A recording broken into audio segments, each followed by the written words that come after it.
BBC বাংলার অধিবেশন প্রবাহতে আপনাদের স্বাগত। আজ আপনাদের সাথে লন্ডন স্টুডিও থেকে আছি মানসী বড়ুয়া। বাংলাদেশের সর্বশেষ গুরুত্বপূর্ণ আপডেট সংবাদে আপনাকে স্বাগত। শুরুতেই সংবাদ শিরোনাম, পরে বিস্তারিত। প্রথমেই জানাবো, খুনিদের বিচার করা যায়নি বলে গর্ত থেকে উকি দিচ্ছে ফ্যাসিবাদের দোসরেরা, বললেন সার্জিস আলম। জাতীয় নাগরিক পার্টি এনসিপির উত্তরাঞ্চলের মুখ্য সংগঠক সার্জিস আলম জানিয়েছেন যে শেখ হাসিনা পালিয়ে যাবার পর তার দোসরদের এখন পর্যন্ত এই সরকার কোনো বিচার করতে পারেনি বলেই তার দোসরেরা এখন গর্ত থেকে উকি দিচ্ছে। যদি যথাযথভাবে তাদের বিচার করা হতো তাহলে আর তারা গর্ত থেকে বেরিয়ে এই ধরনের ষড়যন্ত্র করতে পারত না। এরপর জানাবো, সোহেল তাজ বললেন, একজন মানুষের ইগো যে দেশ ও দলকে ধ্বংস করতে পারে তার প্রমাণ হচ্ছে শেখ হাসিনা। জুলাই গণ অভ্যুত্থানে ক্ষমতাচ্যুত হয়ে ভারতে আশ্রয় নেওয়া সাবেক প্রধানমন্ত্রী হাসিনা এই বছরই দেশে ফিরবেন বলে যে ঘোষণা দিয়েছেন, এর কঠোর সমালোচনা করেছেন তার সরকারের সাবেক স্বরাষ্ট্র প্রতিমন্ত্রী তানজিম আহমেদ সোহেল তাজ। তিনি সামাজিক যোগাযোগ মাধ্যম ফেসবুকে নিজের ভেরিফাইড পেজে এক পোস্টে তিনি এই সমালোচনা করেছেন। তিনি বলেন, এতটা ইগো এবং এতটা অহংকারী হচ্ছে শেখ হাসিনা যে নিজেকে সব সময় অনেক বড় হিসেবে রিপ্রেজেন্ট করতে চায়। তিনি যে ধরনের সন্ত্রাসী কার্যক্রম করেছেন এর ফলে শুধু তিনি নয় বরং তার দল, দেশ সবকিছুই ধ্বংস হয়ে গেছে। এই শেখ হাসিনা আবার কোন মুখে বাংলাদেশে ফেরত আসার কথা বলে, তার কি নিজের কোনো লজ্জা শরম নেই? এমন কথাই জানিয়েছেন তানজিম আহমেদ সোহেল। এদিকে ৫ই আগস্টই আওয়ামী লীগের রাজনৈতিক মৃত্যু হয়েছে, দাফন হয়েছে দিল্লিতে, বললেন স্বরাষ্ট্রমন্ত্রী সালাউদ্দিন। বিএনপির স্বরাষ্ট্রমন্ত্রী সালাউদ্দিন আহমেদ জানিয়েছেন যে ৫ই আগস্ট যখন বাংলাদেশ ছেড়ে পালিয়ে গেছে শেখ হাসিনা তখনই শেখ হাসিনার রাজনৈতিক মৃত্যু হয়েছে। আর ৫ই আগস্টের পর যখন ভারতের দিল্লিতে পালিয়ে গেছে শেখ হাসিনা তখনই আওয়ামী লীগের দাফন হয়ে গেছে দিল্লিতে। এই আওয়ামী লীগ আর বাংলাদেশে ফেরত আসতে পারবে না, কারণ সন্ত্রাস বিরোধী আইনে আওয়ামী লীগের বর্তমান কার্যক্রম নিষিদ্ধ রয়েছে বলে আবারও হুঁশিয়ারি দিয়েছেন স্বরাষ্ট্রমন্ত্রী।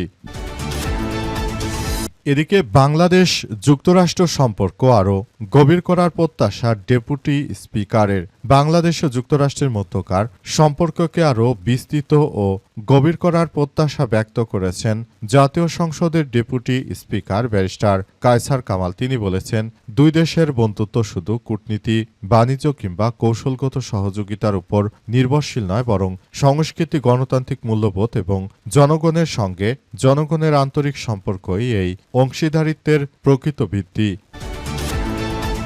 এবং সর্বশেষ জানাবো, ভিক্ষুক সেজে আশ্রয় বৃদ্ধাকে কুপিয়ে স্বর্ণালংকার লুটপাট। বরিশালের ভিক্ষুক সেজে আশ্রয় নিয়ে বৃদ্ধাকে কুপিয়ে স্বর্ণালংকার লুটপাটের ঘটনায় দুইজনকে গ্রেপ্তার করেছে পুলিশ। আজ আসামিদের আদালতে সোপর্দ করা হয়েছে। এর আগে সদর উপজেলার চরমোনাই ইউনিয়নের মক্রমপ্রতাপ গ্রামে এই ঘটনা ঘটে। প্রিয় দর্শক, এতক্ষণ শুনছিলেন সংবাদ শিরোনাম, এবারে বিস্তারিত।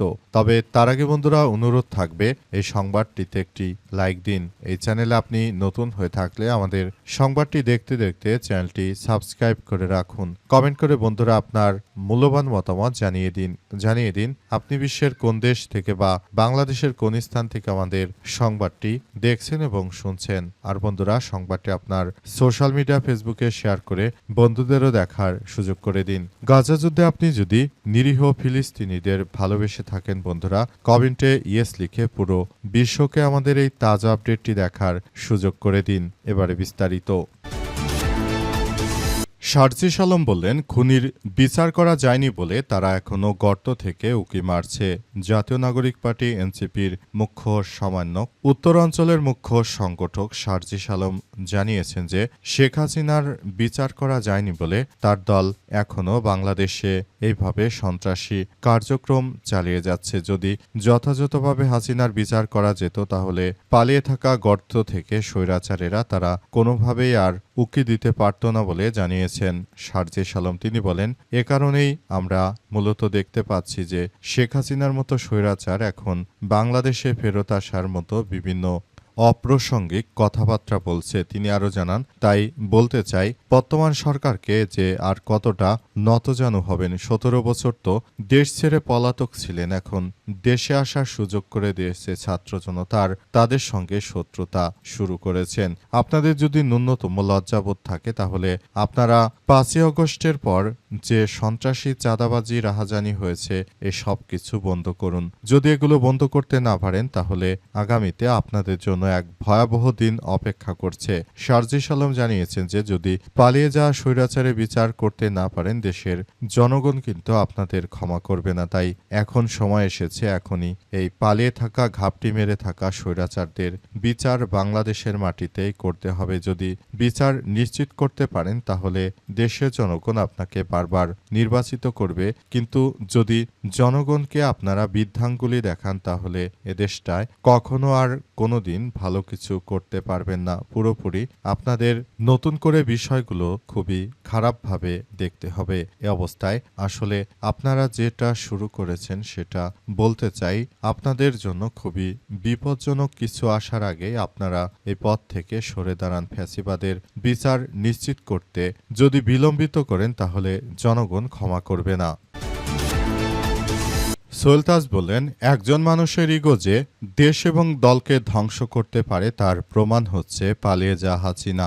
জুলাই গণ অভ্যুত্থানের মাধ্যমে ক্ষমতাচ্যুত শেখ হাসিনা আবার বাংলাদেশে ফেরত আসতে চায়, কতটা নির্লজ্জ ব্যক্তিত্ব বলে মন্তব্য করেছেন সোহেল তাজ। তিনি বলেন, শেখ হাসিনার মতো এমন নির্লজ্জ বেহায়া যে তিনি আবার বাংলাদেশে ফেরত আসার মতো কথা বলছেন, অথচ তার ইগোর কাছে তার দল ও বাংলাদেশ ধ্বংসস্তূপে পরিণত হয়েছিল। তিনি যদি নিজের দেশকে ভালোবেসে থাকেন তাহলে তিনি কখনোই আর দেশ ছেড়ে পালানোর কথা ভাবতেন না। তিনি দেশ ছেড়ে পালিয়ে গেছেন, স্বৈরতন্ত্র কায়েম করেছেন, নিজের খেয়াল খুশি মতো রাষ্ট্র পরিচালনা করে যে কার্যক্রম আপনি চালিয়েছেন সেটি আসলে কোনোভাবেই হতে দেয়া যায় না। আমরা মনে করি বর্তমান সময়ে আমাদের সবাইকে বিষয়গুলো মাথায় রাখতে হবে। এমন অহংকারী মানুষকে কেউই পছন্দ করে না। অহংকারীরা সবসময় মানুষের পায়ের নিচেই পিষ্ট হয়। তিনি আরো জানান, যদি আপনার নিজস্ব কোনো লজ্জা শরম থাকতো তাহলে দেশে আসার মতো এই ধরনের মিথ্যাচার আপনি করতে পারতেন না। যদি দেশের মানুষ আপনাকে পছন্দই করত, 5ই আগস্ট আপনার বিরুদ্ধে এভাবে রাস্তায় হাজার হাজার লক্ষ লক্ষ মানুষ সেদিন মাঠে নামতো না। বিষয়টি যদি আপনার বিবেক বোধের কাছে না লাগে তাহলে আপনি এই নির্লজ্জের মতো আবারও দেশে আসার মতো এমন বেহায়া কার্যক্রম আপনি যে চালাতে চান সেটি দেশে কখনোই মেনে নেওয়া হবে না। আওয়ামী লীগের মৃত্যু হয়েছে 5ই আগস্ট, বললেন স্বরাষ্ট্রমন্ত্রী। আওয়ামী লীগের মৃত্যু হয়ে গেছে জুলাই গণ অভ্যুত্থানের দিন বলে নিশ্চিত করেছেন স্বরাষ্ট্রমন্ত্রী সালাউদ্দিন। তিনি বলেন, আর দিল্লিতে দাফন হয়ে গেছে। এই আওয়ামী লীগ আর বাংলাদেশে ফেরত আসার কোনো সুযোগ নেই। তিনি আরো জানান, বাংলাদেশের মানুষ কখনো আওয়ামী লীগকে আর মেনে নেবে না। তিনি আরো জানিয়েছেন যে বাংলাদেশের জনগণ সেদিন তাদের রায় দিয়ে দিয়েছে। তারা শেখ হাসিনাকে লাল কার্ড দেখিয়ে মাঠ থেকে তাড়িয়েছে। সুতরাং শেখ হাসিনা যদি মনে করে যে তিনি আবার দেশে ফিরবেন, সেটি হচ্ছে তার রাজনৈতিক স্টান্টবাজি। তিনি বাংলাদেশে ফেরার কথা বারবার বললেও দেশে ফিরে তিনি বাংলাদেশের বিচার ব্যবস্থা তাকে ফেস করতে হবে, সেটি তিনি করার সাহস রাখেন না। শুধুমাত্র মিথ্যাচার করে দেশের জনগণকে, নিরীহ নিরপরাধ মানুষগুলোকে আবারও মাঠে নামানোর যে মিথ্যা পরিকল্পনা শুরু করেছে হাসিনা, সেটি ফাঁদে দেশের জনগণ আর পা দেবে না। আওয়ামী লীগের মৃত্যু হয়ে গেছে মৃতদল, কখনোই তারা আর বাংলাদেশে ফেরত আসতে পারবে না। এমন মৃতদলকে আমরা অতীতেও দেখেছি, তারা কখনো আর যে ভূখণ্ড ছেড়ে পালিয়েছে হিটলারের দল, তারাও কিন্তু আর কখনোই নিজ দেশে ফিরতে পারেনি। সুতরাং আওয়ামী লীগের ব্যাপারে যে ধরনের তারা মিথ্যাচার শুরু করেছে সেটি কোনোভাবেই আসলে গ্রহণযোগ্য হতে পারে না। আওয়ামী লীগ যেভাবে মিথ্যাচার করুক না কেন, তারা বাংলাদেশে যে ফেরত আসতে পারবে না সেটি 100% আমরা কনফার্ম করেই বলছি যে তাদের দেশে ফেরা সম্ভব নয়। তাদের রাজনৈতিক মৃত্যু হয়ে গেছে। বাংলাদেশ ও যুক্তরাষ্ট্রের সম্পর্ক আরও গভীর করার প্রত্যাশা ডেপুটি স্পিকারের। বাংলাদেশ এবং যুক্তরাষ্ট্রের মধ্যে অনেক ভালো সম্পর্ক হোক সেই বার্তা দিয়েছেন ডেপুটি স্পিকার। তিনি জানিয়েছেন যে বাংলাদেশের সবাইকে সঙ্গে নিয়ে আমরা নতুন করে যুক্তরাষ্ট্রের সঙ্গে একটি সম্পর্ক বিল্ড আপ করতে চাই, এমন কার্যক্রম আমরা চালাতে চাই যাতে করে নতুন করে বাংলাদেশটাকে আবারও সুন্দর করে চালানো যায়। আমরা নতুন করে বিষয়গুলোকে খুবই গুরুত্ব সহকারে আসলে কার্যক্রম চালিয়েছি। আমরা নতুন করে যে ধরনের কার্যক্রম দেখতে পাচ্ছি সেটি যুক্তরাষ্ট্রকে আমরা বলতে চাই নতুন করে আসলে বিষয়গুলোকে খুবই গুরুত্ব সহকারে দেখছি। যুক্তরাষ্ট্রের সঙ্গে একটি ভালো সম্পর্ক বিল্ড আপ করা এই মুহূর্তে অত্যন্ত প্রয়োজন এবং এটি যদি আমরা বিল্ড আপ করতে না পারি তাহলে কখনোই আমরা ভালো কোনো কিছু অর্জন করতে পারবো না। তাই বিষয়গুলো নিয়ে খুবই ঝুঁকির মধ্যে পড়ে যাচ্ছে বলে জানানো হয়েছে।